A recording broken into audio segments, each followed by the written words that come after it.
स्मृती, अंकित, अगं दुपार झाली, केवढं ऊन झालं. जा अब घर जा, आराम कर और शाम को आना. 2 मिनट आजी, बस थोड़ी देर और. ए अंकित, जल्दी करना.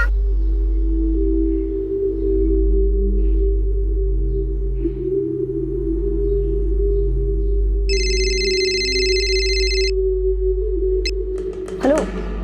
हाँ हाँ निघाली है, बस पहुंच ही रही हूँ. हाँ ताई 3 नहीं 4 सेक्टर में. चुप, 3 ही है तेरे. वो 5 वाला मेरा पहले से था. मैंने बस तुझे पकड़ने के लिए दिया था. वो मेरा था, वो मैंने जीता था. नहीं मैंने जीता था. मेरा मेरा मेरा मेरा मेरा मेरा मेरा मेरा मेरा. आजी आजी आजी आजी आजी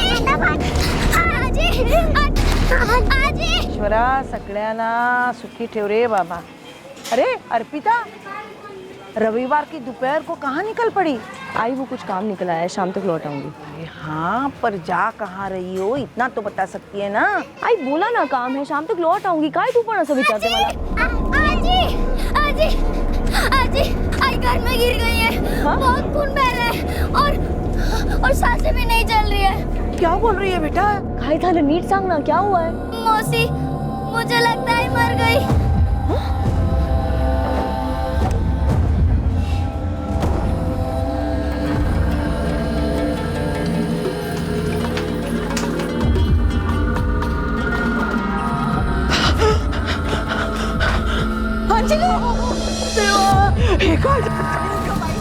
अरे ये लोग चिल्ला क्यों रहे हैं? अहो अहो, हा सरस्वती ताई आणि अर्पिताचा आवाज आहे ना? पता नहीं क्या भंगड़ है. ये अंजलि को क्या हो गया अचानक से? सुन ना दिनेश, मैं भी चलो क्या देखने.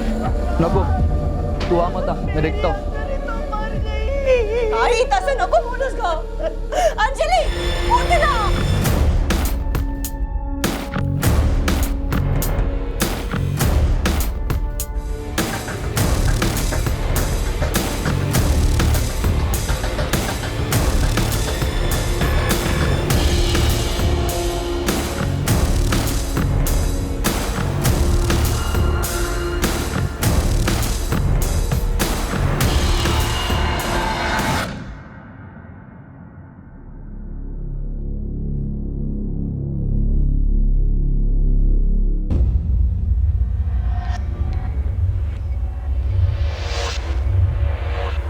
मैडम, ये मेरी छोटी बहन अंजलि है. हम लोगों ने साथ में हमारे घर पे खाना खाया, फिर वो यहाँ आ गई क्योंकि उसे घर की सफाई करनी थी और कपड़े धोने थे.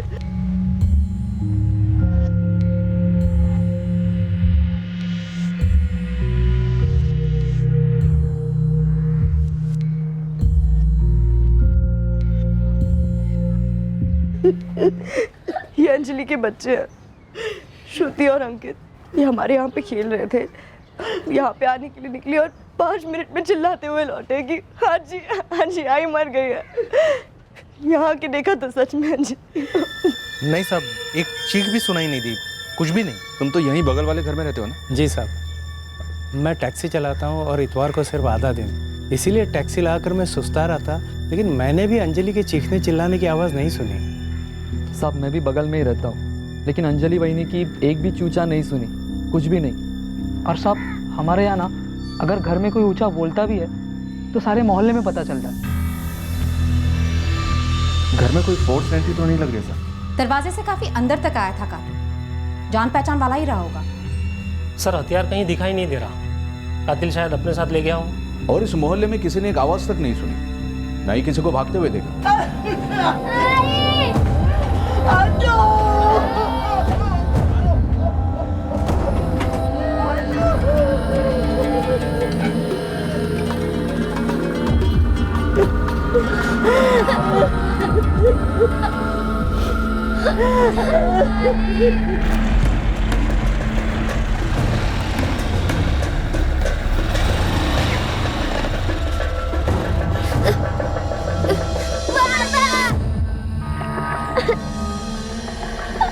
कोई कुछ बोल क्यों नहीं रहा है? मेरी पत्नी कहाँ है? तुम्हारी पत्नी अब नहीं रही, बॉडी पोस्टमार्टम के लिए भेज दी गई.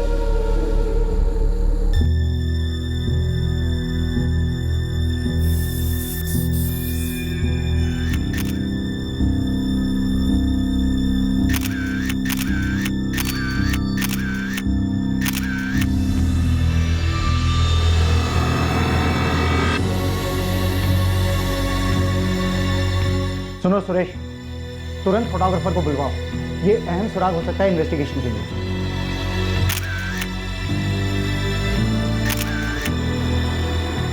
साहब, मेरी शिफ्ट चल रही थी फैक्ट्री में, जब मेरी साली अर्पिता का मुझे फ़ोन आया। उसने मुझसे कहा कि तुम जल्दी घर आ जाओ, अंजलि को कुछ हुआ है। तभी फ़ोन पर तो उसने कुछ बताया नहीं कि अंजलि तो। तुम्हारी फैक्ट्री कहाँ है? यहाँ भिवंडी में ही है, हाईवे को लगकर। उमेश, ऐसा लग रहा है जैसे खूनी कोई जान पहचान वाला ही था। मतलब अंजलि जिंदा थी? उसने कुछ कहा आपसे? हम केवल अनुमान लगा रहे हैं। घर में जबरदस्ती घुसने की कोई भी कोशिश नहीं की गई। जब तुम्हारे बच्चे और उनके बाद तुम्हारी साली अर्पिता और तुम्हारी सास सरस्वती घर पहुंचे तो दरवाजा खुला हुआ था। तुम्हारे पड़ोसियों ने भी ना कुछ सुना ना किसी को घर से भागते देखा। लेकिन साहब, कोई मेरी पत्नी को क्यों मारना चाहेगा?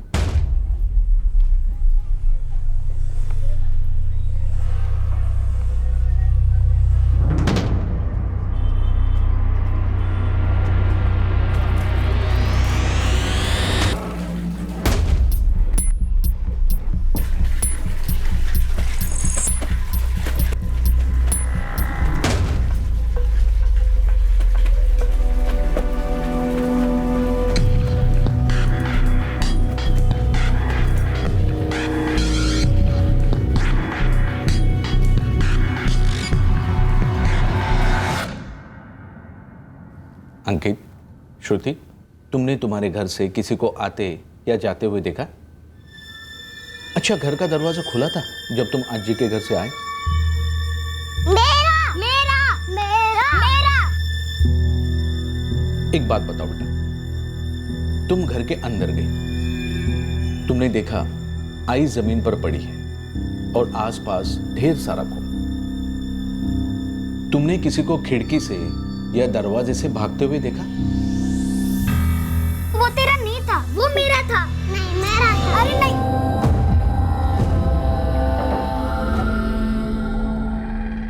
अंजलि, दोनों बच्चे, आप और आपकी माँ, सबने एक साथ खाना खाया। फिर उसके बाद अंजलि जब अपने घर गई तो बच्चों को क्यों नहीं लेकर गई? मैडम, ये रोज का होता था। अंजलि और दोनों बच्चे दोनों टाइम का खाना हमारे ही घर खाते थे। अंजलि भले ही अपने घर चली जाए, लेकिन दोनों बच्चे हमारे यहाँ खेलते थे। उनकी अपनी आजी से बहुत पड़ती है। और उमेश, वो रात को कहाँ खाना खाता है? और छुट्टी के दिन? उमेश भी हमारे ही घर खाना खाता है। साहब, मुझे एक बार मेरी अंजलि को देखना है। उमेश, अभी नहीं, पोस्टमार्टम चालू है, उसके बाद। तलवी साहब, मुझे थोड़ा वक्त दीजिए।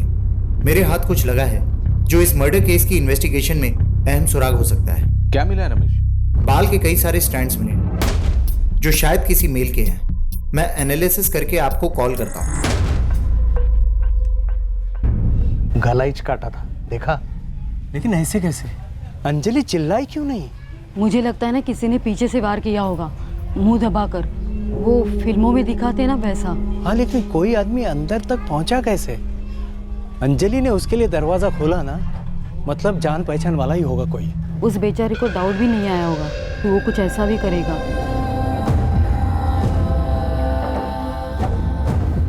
अच्छा, उसकी आई तो बोल रही थी उमेश तो फैक्ट्री पे था फुल टाइम।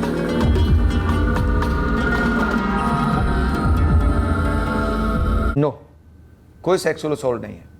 कोई अटेम्प्ट्स? डिटेल स्कैन की है, कोई evident attempt at sexual assault notice नहीं हुआ है। घर में कोई चोरी वोरी भी नहीं हुई है, तो जुर्म का मोटिव न सेक्सुअल असॉल्ट था न चोरी थी, बस सिर्फ मर्डर था। फाइट बैक किया होता तो नाखूनों से अटैकर्स के स्किन के पार्टिकल्स मिलते, पर नहीं है। सर, चौल के अपने सारी खबरियों को काम पे लगा दिया है, इस अंजलि, उमेश, माँ और बहन के बैकग्राउंड्स के बारे में पता लगाने के लिए। कोई जान पहचान वाला आया होगा मर्डर के इरादे से और प्लान को अंजाम देंगे। सर, उमेश के कॉल रिकॉर्ड्स चेक किए, क्लीन। उसके फैक्ट्री भी गए थे। सुबह 8:30 बजे से लेकर अंजलि के बारे में फोन आने तक वहीं था।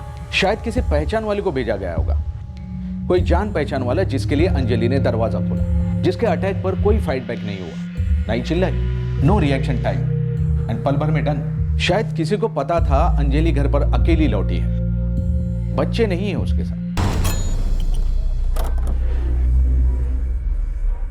सही मौके की तलाश में था, मौका मिला, लपक पड़ा और पलक झपकते मर्डर कर दिया। 7 साल की शादी थी उमेश और अंजलि की। तुम अंजलि से बड़ी हो? हाँ, पर मेरी अब तक शादी नहीं हुई। क्यों?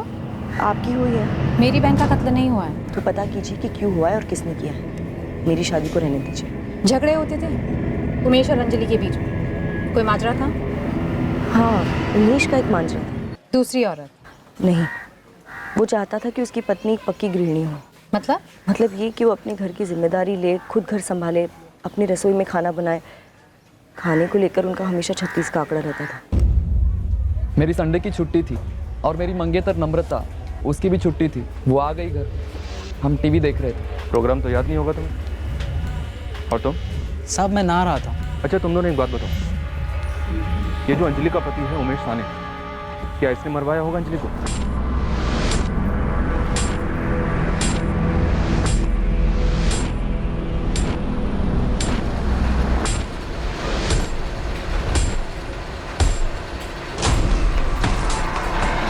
छोटे मोटे झगड़े होते थे साहब, किसके नहीं होते। उमेश अंजलि घर में खाना नहीं बनाती थी, पसंद नहीं था ना तुम्हें? हाँ साहब, खटकता था। खुद का घर है, अच्छी कमाई है, तो फिर उधर खाने का क्या मतलब। नहीं अंकित, क्यों रो रहा है? झूले पे नहीं झूलने दी तो फिर क्यों रो रहा है? बाद में मैं तुझे झुलाऊंगी, ठीक है? रो मत। और मैं तुझे चॉकलेट भी दूंगी।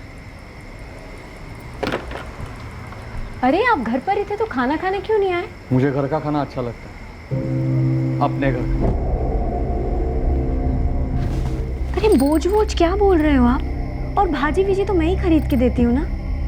तो खुद बनाते क्यों नहीं हमारे घर में? ऐसा क्यों बोल रहे हो आप? एक तो आपके आने का कोई फिक्स टाइम नहीं होता है, और अंकित के पैदा होने के बाद से मेरा भी काम छूट गया है। मतलब तुम खाना नहीं बनाओगी? अरे बनाती तो हूँ, पर आई के घर पे उनका हाथ बटाती हूँ। और खाना वहाँ बने या यहाँ बने क्या फर्क पड़ता है इससे? और आई का घर तो एक ही गली छोड़कर है ना। होगा, लेकिन मैं घर जमाई नहीं हूँ। और वैसे भी बात सिर्फ खाने की नहीं। अच्छा, तो तुम्हें लगता है कि आई हमारी जिंदगी में दखल देती है? कुछ ज्यादा ही दे रही है। आज खाना है, कल बोलेंगे वही सोना है। कुछ भी, ऐसा कुछ नहीं है। ऐसा ही है अंजलि। बच्चे तो वहीं के होकर रह गए, फिर हमारे लिए बचा ही क्या है। बस इसी बात को लेकर कभी कभार हो जाता था साहब। लेकिन साहब, आप ये सब झगड़े वगड़े का क्यों पूछ रहे हो? कहीं आप मुझ पर तो शक नहीं कर रहे? बिल्कुल कर रहे हैं। क्या बंकस कर रहे हो साहब? उमेश अंजलि चिल्लाई क्यों नहीं? वो तो घर में अकेली थी। और मैं फैक्ट्री में था। तो किसको भेजा था तुमने? नाम बताओ। अहो, काय बोलता है तुम इसे? मेरा और अंजलि का एक छोटा सा घरेलू झगड़ा था। अरे उसके लिए तो कोई पागल मेंटली अपनी बीवी का मर्डर करवाएगा। और साहब, मैं अंजलि से प्यार करता था, बहुत ज्यादा प्यार करता था मैं उससे। सर, मैंने उमेश की कॉल रिकॉर्ड्स दोबारा स्कैन किए। ऐसा कोई कॉल नजर नहीं आया जो कि सस्पिशियस हो, जो कि हत्यारे का या फिर हत्यारे को हायर करने वाला हो। हत्यारा अगर किराए का था तो उमेश अफोर्ड कैसे कर पाया होगा? हत्यारे महंगे होते, हो सकता है चाल में से ही किसी को बुलाओ ये कांड करने। दोस्त होंगे चाल में। पर सर, घर पर खाना ना बनने के लिए मर्डर? खाना ना बनाना एक बहाना हो सकता है। इस झगड़े का फ्रंट ऑफिस, बैकरूम में क्या चल रहा था ये जानना अभी बाकी है।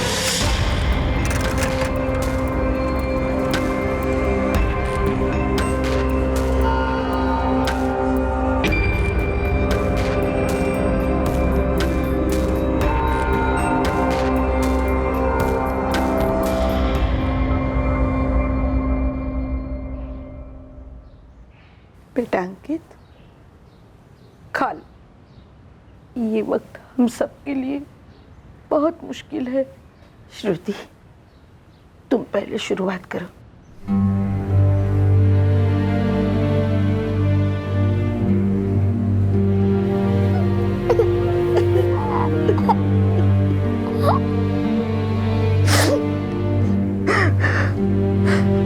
श्रुति, घर से तुमने किसी को निकलते हुए देखा था?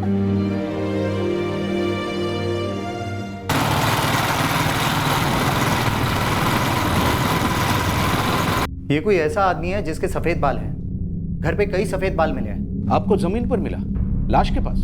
हाँ, हालांकि विक्टिम के हाथों पर कोई स्ट्रगल के निशान नहीं है, पर बाल मिले हैं क्राइम सीन पर। आदमी का सफेद बाल? हाँ, अटैकर का हो सकता है। सर, अंजलि साने के बाजू वाले घर में रहने वाला वो आदमी जिसके साथ हमारी बात हुई थी। तुम तो यहीं बगल वाले घर में रहते हो ना? मैं टैक्सी चलाता हूँ और इतवार को सिर्फ आधा दिन।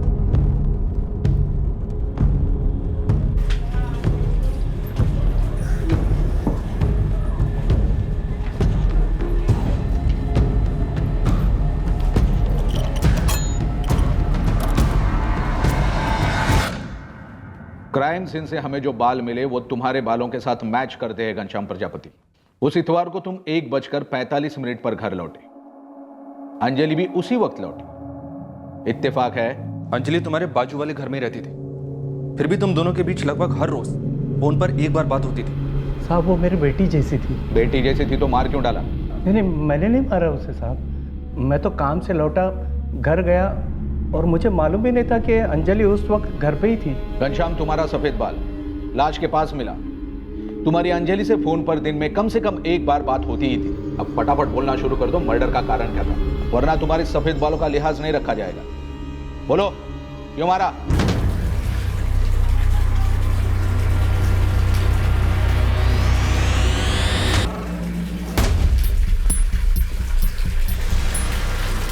कुछ चल रहा था तुम दोनों के बीच, या तुम उसके साथ कुछ ऐसा करना चाहते थे जिसके लिए वो राजी नहीं थी? कहीं अंजलि सानी के पति उमेश ने इस काम के लिए तुम्हें कुछ सुपारी तो नहीं दी थी? मैं अंजलि को क्यों मारूंगा? वो बहुत अच्छी लड़की थी साहब। ये बेटी, अच्छी लड़की, ये ड्रामा तो तू बंद ही कर दे। तेरे बाल मिले लाश के पास, कैसे? सर से अपने आप टूट कर बाल लाश के पास जा गिरे? अरे पता नहीं यार, लेकिन कुछ तो गड़बड़ है। एक आदमी है, वो काफी पूछ परोछ कर रहा था, मुझसे भी पूछा अर्पिता के बारे में। मतलब दोनों बहनों के बीच कुछ? क्या पता है, लेकिन बाहर से अंदर कौन आ सकता है? क्या पता भाई, लेकिन जो आदमी है वो कह रहा था कि जो भी अंदर आया था ना, उसका बचने का चांस ही नहीं है। उसके खिलाफ बहुत कुछ तो तगड़ा मिल गया पुलिस को। हैं? ऐसा क्या मिला है? अरे पुलिस को ना अंजलि के हाथ में खूनी का बाल मिला है। अब पुलिस उस बाल की खाल करेगी और फिर उस खूनी की खाल उतारेगी। देख मैडम, इस अर्पिता ने आपको उमेश और अंजलि के झगड़े के बारे में बताया, लेकिन खुद के बारे में बोली क्या? क्यों? स्टोरी में ट्विस्ट है? कोई एक हो तो बताओ। स्टार्ट टू एंड सब पता। साहब मैं श्रुति और अंकित का नाना जैसा हूँ, और जिस फोन कॉल की बात आप कर रहे हो, रोज होते थे, हर रोज। जी हाँ, रोज होते थे, क्योंकि स्कूल भी रोज होती है। अंजलि मुझे फोन करती थी और मैं भी उसे कभी कभी फोन करता था, पर ये फोन बच्चों को स्कूल से लाने के लिए होते थे। जब भी मैं फ्री होता था, बच्चों को स्कूल से ले आता था। मुझे अच्छा लगता है उन्हें लाना।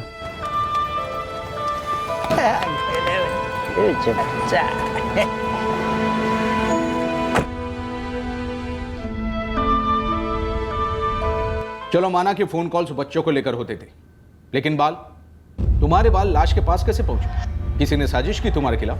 किसी सलून वाले ने, जो तुम्हारे बाल काटकर लाश के पास छोड़ गया? तुम अंजलि सानी के घर भी जाते हो, खासकर तब जब उसका पति उमेश घर पर नहीं रहता हो। इतना घटिया लांछन लगा रहे हैं आप मुझ पर, जबकि मैं आपको पहले बता चुका हूं कि अंजलि मेरी बेटी समान थी। चुप है। बेटी समान, पोता पोती समान, ये सब अपने जेब में रख और सीधे से बोल, तू जाता था कि नहीं अंजलि के घर? हाँ जाता था, तकरीबन हर रोज शाम को जाता था। किस लिए जाता था? टीवी देखने जाता था। क्या होगा आपका सर? फिर अगला कदम क्या होगा? मुझे समाचार देखना पसंद है, पर मेरे घर में टीवी नहीं है। के पास एक पुलिस द्वारा इशू किया गया कैरेक्टर सर्टिफिकेट है, जो उसकी स्पीड अप कैब की फाइल में पाया गया। बूढ़ा हो रहा हूँ, बाल झड़ रहे हैं, टीवी देखते हो बाल झड़ गए होंगे। तेरे सारे झूठों का झड़ने का टाइम आ गया है घनश्याम। ये लास्ट वार्निंग है तेरे को। सच बता, क्यों मारा अंजलि को? अपने किसी लफड़े के कारण, या उमेश ने सुपारी दी तुझे? साहब छोटा मुंह बड़ी बात, पर कहना ही पड़ेगा कि आप लोग बिना सबूत, बिना किसी कारण बेकार में हवा में तीर मार रहे हो। मैं आपको बोल चुका हूँ कि अंजलि मेरी बेटी समान थी, मेरी बहुत इज्जत करती थी, मेरी तबीयत के बारे में पूछती थी, और बच्चों को स्कूल से लाना मेरे दिन का सबसे अच्छा काम होता था। मुझे ये घनश्याम सच्चा लग रहा है, लेकिन क्रिमिनल्स टॉप के एक्टर्स हो सकते हैं।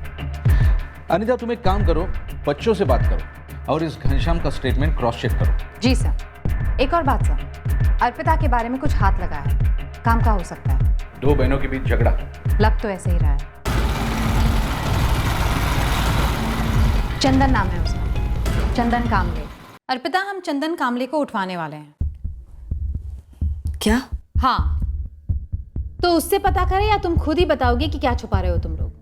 आप मेरी निजी जिंदगी में क्यों दखल दे रही हैं? हाँ, यहाँ मेरी बहन का मर्डर हुआ है और आप चंदन का कनेक्शन निकाल रही हैं। चंदन का कनेक्शन निकाल नहीं रहे, निकला है। तुम्हारे और अंजलि के फोन रिकॉर्ड्स। हाल ही में चंदन तुम दोनों से बात करते रहा और अतीत में काफी करीब रहे हो तुम। तो बताओ क्या माजरा? हाँ, मतलब हाँ, मुझे मालूम है अंजलि साने का मर्डर हुआ है। मैं उसे पर्सनली जानता था। चलो अच्छा हुआ तुमने ये नहीं कहा कि कौन अंजलि साने। मैं किसी अंजलि साने को नहीं जानता। लेकिन मैं ऐसा क्यों कहूँगा सर? अर्पिता को जानते हो? उसे तो कुछ ज्यादा ही जानते हो। साहब आप पुलिस वाले हो, सवालों के जवाब तो दूंगा, पर कुछ आगे पीछे तो होना चाहिए। बताइए तो आप मुझसे क्यों पूछ रहे? चाहते क्या है आप? अभी के लिए तो हम बस इतना ही चाहते हैं कि तुम बिना देरी किए तुरंत क्राइम ब्रांच ऑफिस में हाजिर हो जाओ।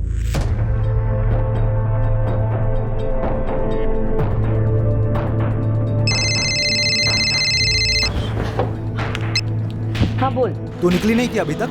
हो निकाले, बस पहुंच ही रही हूँ। जल्दी कर, सॉलिड लेट झाला। हाँ बस 5 मिनट में पहुंच रही हूँ, ठीक है? 1:55 12 फरवरी 2017 को हुआ था ये फोन, और लगभग उसी वक्त एक गली छोड़कर कोई अंजलि का गला काट रहा था। उस दिन मेरा और चंदन का मिलने का प्लान था। मैंने उससे फोन पे बात भी की थी। तभी दोनों बच्चे श्रुति और अंकित हमारे घर पे चिल्लाते हुए सब सेट करके रखो कि तुम घर से निकल जाओ, और ये अटैक उसी वक्त अंजलि पे। 1 मिनट मैडम, ये आप मनगढ़ंत स्टोरी बना रही हैं। तुम्हारी कहानी इतनी फिल्मी है कि कोई भी इसे मनगढ़ंत बोलेगा। चलो 7 साल पहले फ्लैशबैक में चलते हैं। 2 बहनें एक ही गारमेंट फैक्ट्री में काम करती थी। एक अच्छी अंजलि और एक बुरी अर्पिता। बुरी अर्पिता का अफेयर होता है चंदन कामले के साथ, और अच्छी अंजलि सीधा जाकर मम्मी सरस्वती को सब बता देती है। मैडम, जात पात का चक्कर था अर्पिता और चंदन के बीच, और इस अंजलि ने घर पे आग लगाई। तो तब से अर्पिता और अंजलि के बीच में बहुत खुन्नस थी। लेकिन दोनों कर करके करते भी क्या, एक दूसरे को घर में चलते और काम पर भी।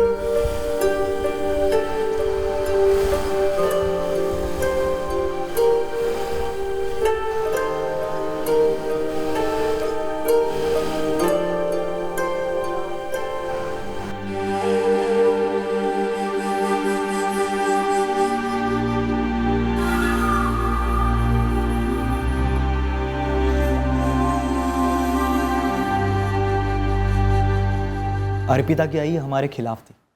आपको तो मालूम है ये जात का लफड़ा कैसे होता है। इस जात पात के लफड़े के बावजूद 7 साल के बाद भी तेरा और अर्पिता का अफेयर चल रहा है। इतने में अंजलि की शादी भी हो गई।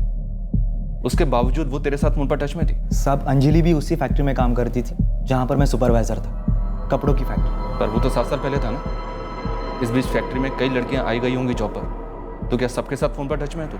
हाँ, क्योंकि अंजलि ने आई को बताया तो मुझे चंदन के बारे में आई को समझाने का मौका ही नहीं मिला। बहुत दुख हुआ, गुस्सा भी आया होगा अंजलि पर। जितना गुस्सा आया था 7 साल में पिघल गई। बहन थी वो मेरी, हो गई उससे गलती, उसकी शादी हो गई थी। और अब मैं भी इंतजार कर रही हूँ कि कब मेरी और चंदन की शादी हो। बहुत जल्दी करने की सोच रही हूँ। तो क्या अब तक सिर्फ तुम्हारी आय की जात पात वाली जिद ही जिम्मेदार थी? हाँ। या फिर कहीं ऐसा तो नहीं कि तुम्हारे और चंदन के बीच तुम्हारी आय नहीं, खुद अंजलि थी बीच का कांटा? ये क्या बकवास कर रही हैं आप? अंजलि और चंदन के बीच क्या था अर्पिता? सब अंजलि का पहला बच्चा होने के बाद वो मेरे पास आई थी काम के लिए। वो बराबर टच में रहती है मेरे काम के लिए, सिर्फ काम के लिए। तो क्या अब भी वो किसी यूनिट में काम कर रही थी? नहीं साहब, उसका दूसरा बच्चा होने के बाद उसने काम छोड़ दिया। और वो बच्चा 5 साल का हो गया। लेकिन तेरी और अंजलि की बात हुई थी सिर्फ 15 दिन पहले। अब जब वो काम ही नहीं कर रही थी तो ये बात किस बारे में हो रही थी? साहब यहाँ पर जितने भी यूनिट हैं वहाँ पर मैं बतौर सुपरवाइजर काम कर चुका हूँ। तो कई सारे वर्कर्स मुझे फ़ोन करते रहते हैं। तेरे फ़ोन रिकॉर्ड्स में से ही एक आदमी से बात की हमने। उन्हीं में से हमें किसी ने बताया कि तेरा और अर्पिता का ज़बरदस्त झगड़ा हुआ था। हाँ साहब, हुआ था। किसको लेकर हुआ था? अंजलि। अपनी सगी बहन के साथ इस तरह का मुकाबला कि कहीं गुस्सा कभी पिघला ही नहीं था। मैं जानती हूँ ऐसा गुस्सा कभी कम नहीं होता अर्पिता। क्या बात थी? कौन सा हिसाब चुकता करना चाहती थी तुम अंजलि से? कोई हिसाब चुकता नहीं करना चाहती थी। हाँ, जितनी जलन होनी चाहिए थी उतनी होती थी, पर मैंने कभी बदले की नहीं सोची। बस एक डर था हमेशा मेरे अंदर।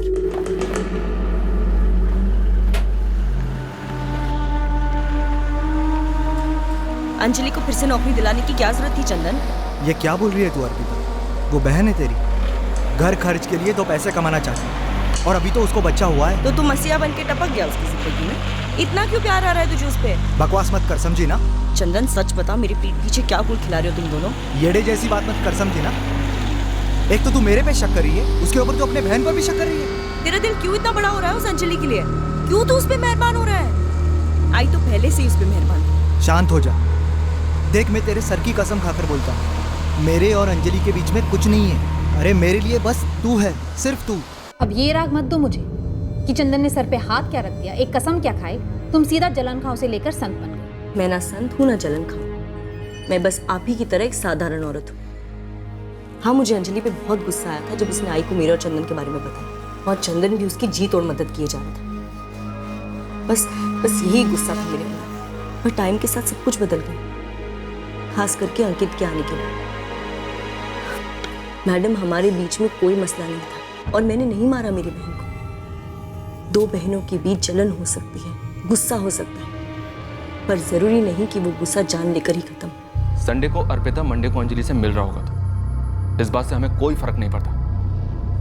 हमें सिर्फ अंजलि के मर्डर का पता करना है। अर्पिता ने करवाया? अर्पिता अपने बहन को ऐसे नहीं मार सकती और ना ही मरवा सकती। मैं अर्पिता को अच्छी तरह से जानता हूँ। भले ही वो अपने बहन के साथ ज़्यादा फ्रेंडली ना हो, करीब ना हो, पर वो उसकी दुश्मन भी नहीं है कि उसकी हत्या के बारे में सोचे।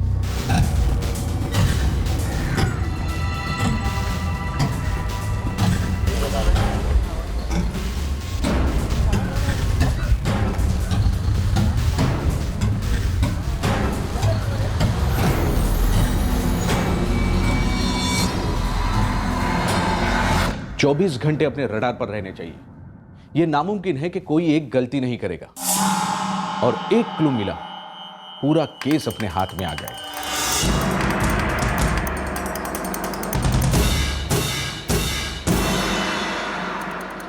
सर, उमेश साने को हम पूरी तरह से बिल्कुल भी रूल आउट नहीं कर।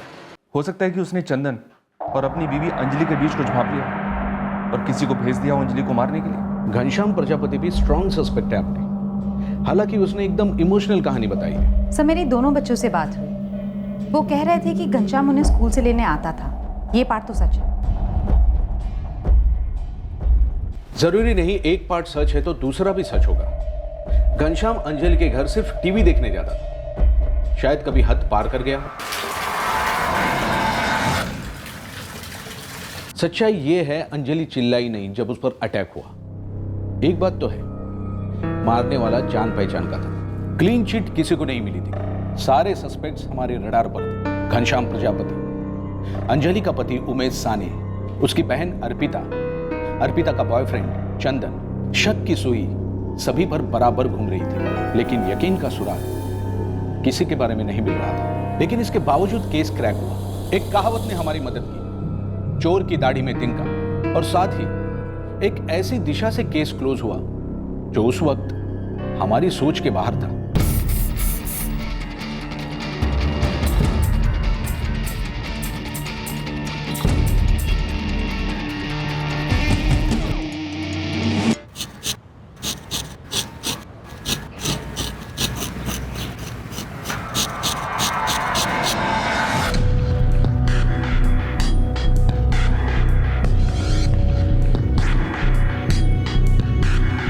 साहब, 4 दिन पहले खबर उड़ी थी कि आप लोगों को अंजलि के हाथ में खूनी के बाल मिले। हाँ तो साहब, यही उड़ती खबर पूरे शंभू नगर चली में आग की तरह फैल गई है कि अब तो खूनी का बचने का कोई चांस ही नहीं। शिवा, मुद्दे पर आ। आज ही मुझे पता चला कि पिछले 4 दिनों से एक बंदा अचानक अपना सर मुंडवा कर घूम रहा है। कौन है ये बंदा?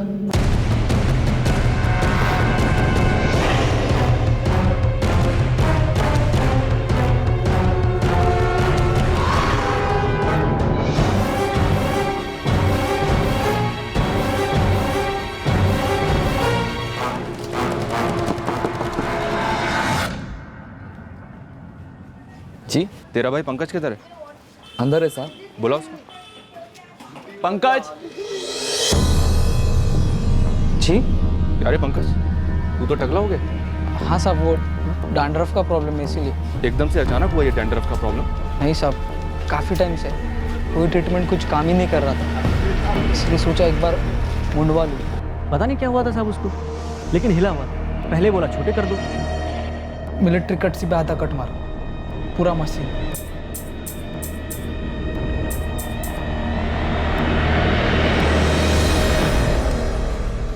बराबर है इतना छोटा? नहीं नहीं, मज़ा नहीं आया यार। एक काम कर, पूरा बारीक कर, एकदम तकला।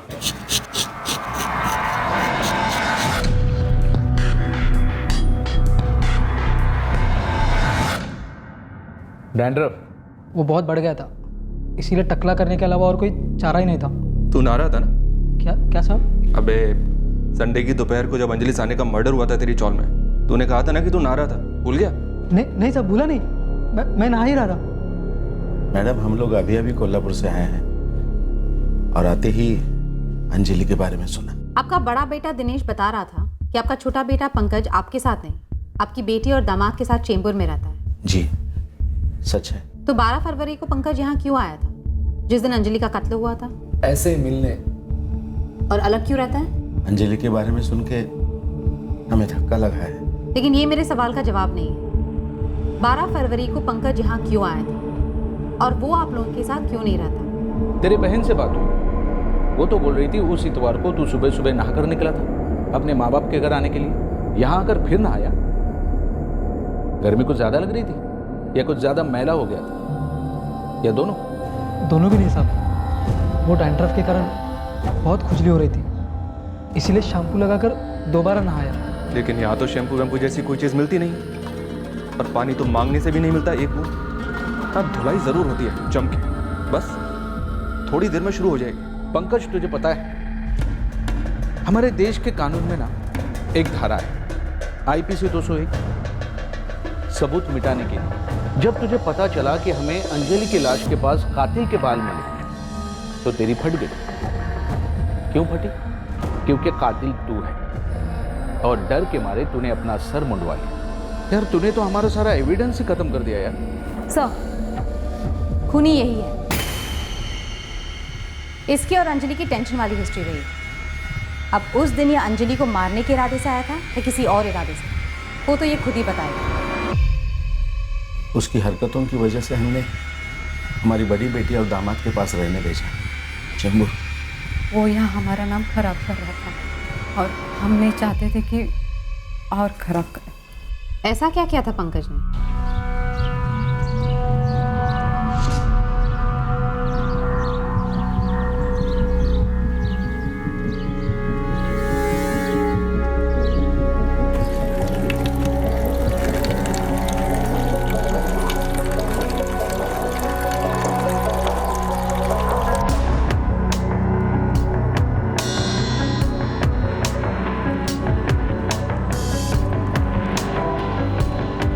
इसे अंदर रखो।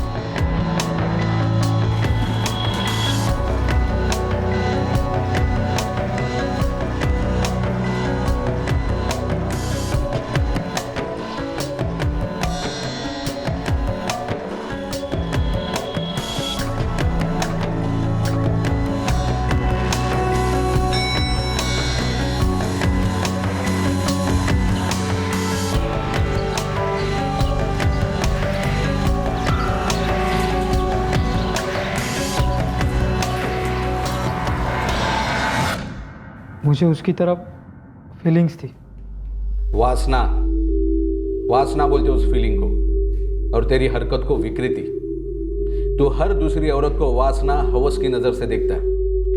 अंजलि भी उन्हीं में से एक थी, सच है ना? पंकज को डिलीवरी बॉय की नौकरी लग गई थी। हमने चैन की सांस ले ली, सोचा अब वो 2 पैसे कमाएगा, लेकिन नहीं। हमें क्या पता था कि वो हमारे पीठ पीछे क्या कर रहा है। एक दिन अंजलि आ गई हमारे घर उसकी शिकायत लेके।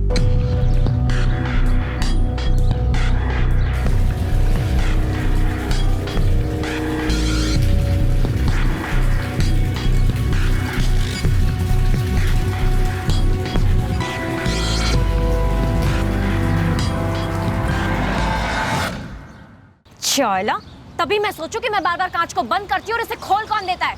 वही नहीं, वो मैं बस तब तो बस वही नहीं बोलता और ऐसी हरकतें करता है। आग से लग जाती तुम्हें देखकर। तुम्हें भी ऐसी आग लगती होगी ना अंजलि? ऐसी हरकतें करते फिरता है तू बाहर। हलकट। हे बघ अंजलि, इस नालायक की तरफ से मैं माफी मांग रही हूँ। माफ कर गया ला।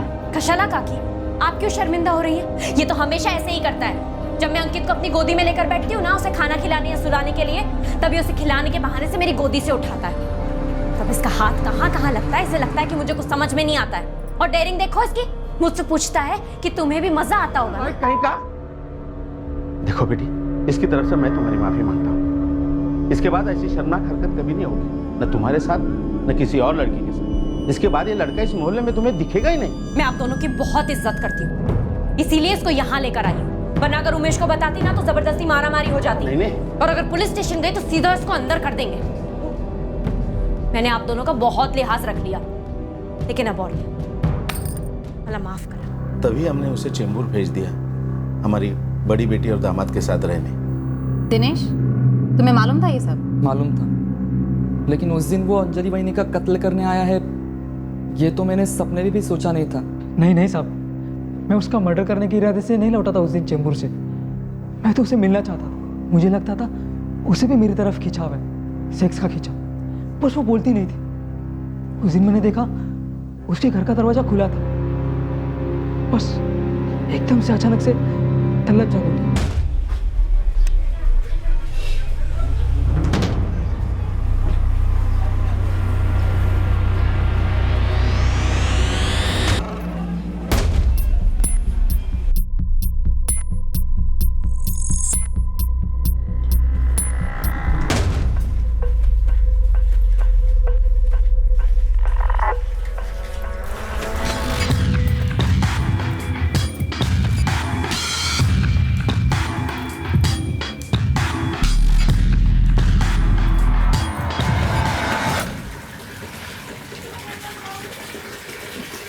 अंदर कैसे आ रहे तू?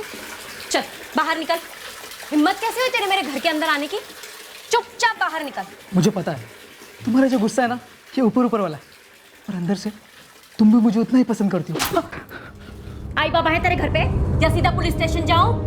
रुक जा, आज तो पुलिस स्टेशन ही जाती हूँ, वही तेरी सारी गर्मी निकालेंगे। रुक तू अभी, पुलिस वाले आज तुझे ऐसा ठंडा करेंगे ना कि जिंदगी में कभी किसी के साथ ऐसा करने की सोचेगा नहीं तू। रुक जा, अभी जाती हूँ। पुलिस के पास होते हैं, मैं जाता हूँ। हाँ तो निकल।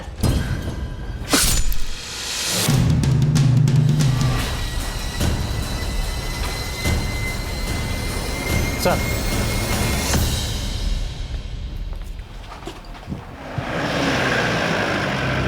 तो ये बात अंजलि ने आपको कभी बताई नहीं?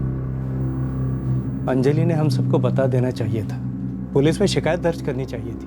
पंकज के माँ बाप तो चुप बैठे रहे, इसीलिए उसकी इतनी हिम्मत हुई कि यहाँ आकर उसने ऐसी हरकत की।